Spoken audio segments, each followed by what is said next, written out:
जिस दौर में सारी बुराइयां थी, सारी बदियां थी, उस दौर का नाम था दौरे जाहिलियत।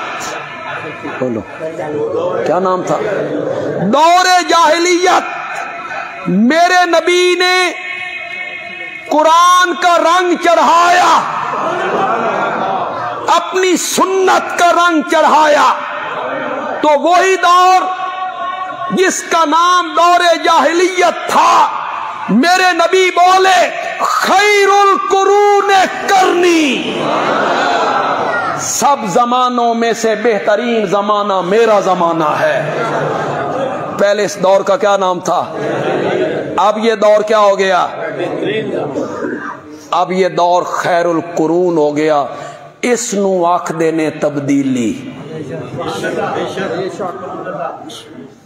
इसका नाम क्या है? तब्दीली। तब्दीली इसका नाम है।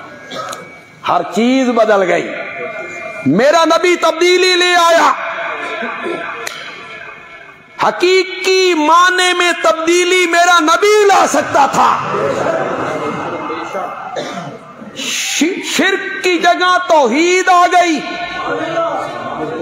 इस पर मैं बड़ी मिसालें पेश कर सकता हूं। शिर्क की जगह तौहीद आ गई, कुफ्र की जगह इस्लाम आ गया, बेहयाई की जगह हया आ गया। वो लोग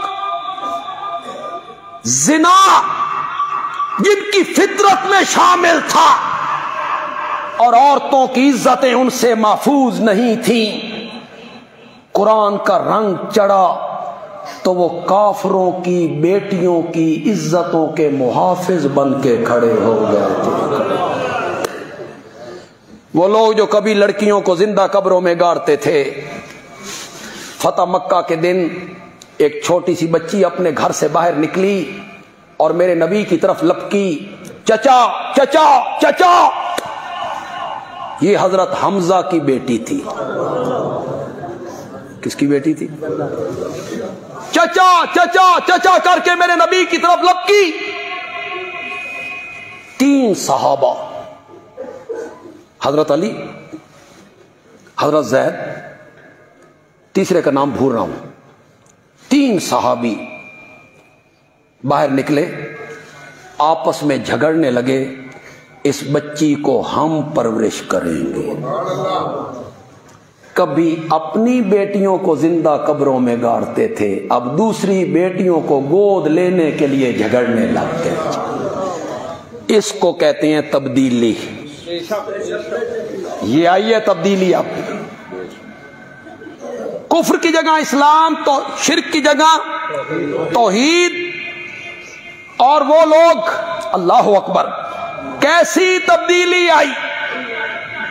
अरब के लोग काफले लूटने वाले, काफलों पे हमला करने वाले, बाहर के लोग कहते थे मक्के वाले नो ना न लो, उजाड़े जायले,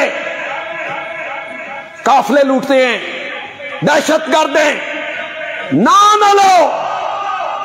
मेरे नबी ने कुरान का रंग चढ़ाया उन्हीं मक्के वालों पर। तो आज भी उनके नाम हमारी जबानों पे आए तो जबानें पुकार उठती हैं, रज़ी अल्लाह अन्हु। कभी लोग उनका नाम नहीं सुनना चाहते थे। बस आखिरी बात कहता हूं, कभी वो झूठ बोलते थे और झूठ बंदा बोले, मुंह से बदबू निकलती है, बदबू, फरिश्ते कई मील दूर भाग जाती है उस बदबू की वजह से। कभी उस कौम के लोग झूठ बोलते थे, फरिश्ते बदबू से दूर भागते थे। मेरे नबी ने कुरान का रंग चढ़ाया, अपनी सुन्नत का रंग चढ़ाया, तो उन्हीं में से एक आदमी ओद के मैदान में शहीद हुआ। तो लोगों ने देखा उसके जिस्म से पानी के कतरे टपक रहे हैं। आके मेरे नबी से पूछा, हंजला शहीद हो गया है, पानी के कतरे टपक रहे हैं। फरमाया फरिश्ते हंजला को गुस्ल देने के लिए आए, गुस्ल देने के लिए।